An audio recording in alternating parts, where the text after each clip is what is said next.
Assalamualaikum warahmatullahi wabarakatuh.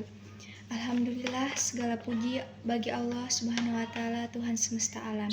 Salawat serta salam semoga senantiasa tercurah kepada junjungan kita Nabi besar Muhammad Sallallahu Alaihi Wasallam, keluarga, sahabat, dan seluruh umatnya yang istiqomah di jalan Islam hingga akhir zaman.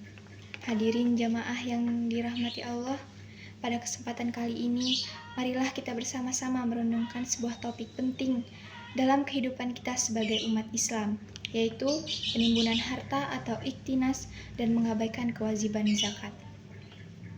Allah Subhanahu wa Ta'ala berfirman dalam Al-Quran Surah At-Taubah ayat 34 yang berbunyi, A'udzubillahi minasyaitonirrajim, Bismillahirrahmanirrahim.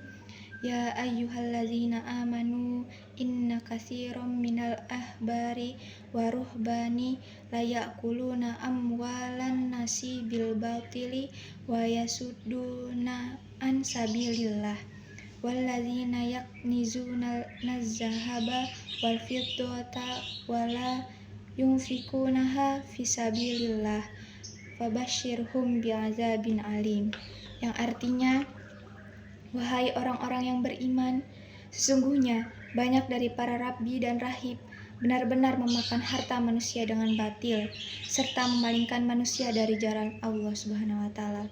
Orang-orang yang menyimpan emas dan perak tetapi tidak menginfakkannya di jalan Allah, berikanlah kabar gembira kepada mereka bahwa mereka akan mendapatkan azab yang pedih. Quran Surah At-Taubah ayat 34. Ayat ini dengan tegas memperingatkan kepada kita semua bahwa menimbun harta tanpa menunaikan hak-haknya seperti zakat dan infak adalah dosa besar yang akan mendapatkan azab pedih di akhirat. Iktinas secara bahasa berarti menimbun atau menyimpan harta. Dalam istilah syar'i, ia merujuk pada praktik penyimpanan harta seperti emas, perak, uang atau aset yang lainnya tanpa mengeluarkan zakatnya.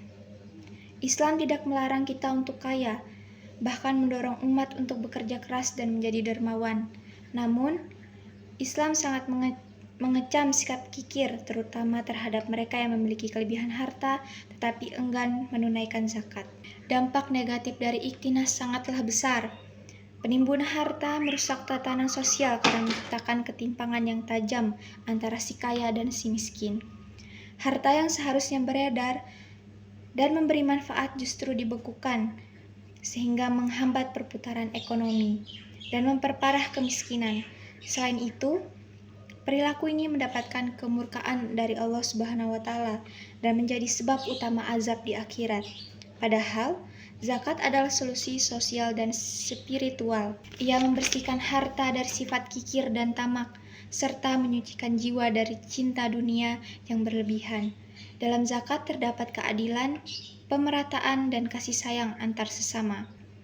Bayangkan, jika seluruh umat Islam yang memiliki kelebihan harta menunaikan zakat dengan sungguh-sungguh, niscaya tidak akan ada lagi orang yang miskin, tidak ada lagi orang yang kelaparan, dan tidak akan ada anak-anak yang putus sekolah karena biaya.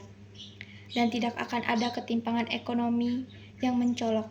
Zakat bukan sekedar kewajiban, tetapi bentuk nyata solidaritas dan keimanan kita kepada Allah Subhanahu wa Ta'ala.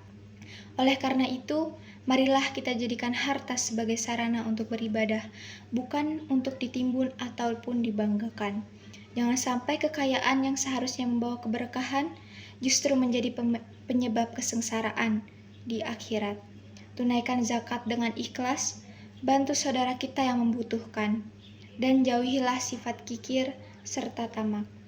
Semoga Allah Subhanahu wa Ta'ala menjadikan kita termasuk golongan orang-orang yang beriman dan amanah dalam mengelola harta dan ringan dan menunaikan kewajiban zakat. Demikianlah yang dapat saya sampaikan. Semoga apa yang kita bahas hari ini menjadi pengingat bagi diri kita semua agar tidak terlena dengan harta dunia yang fana, dan selalu ingat bahwa setiap nikmat yang Allah titipkan akan dimintai pertanggungjawabannya.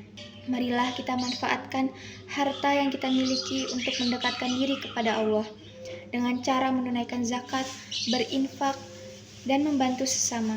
Ingatlah, harta yang sesungguhnya bukanlah yang kita simpan, melainkan yang kita yang kita sedekahkan di jalan Allah.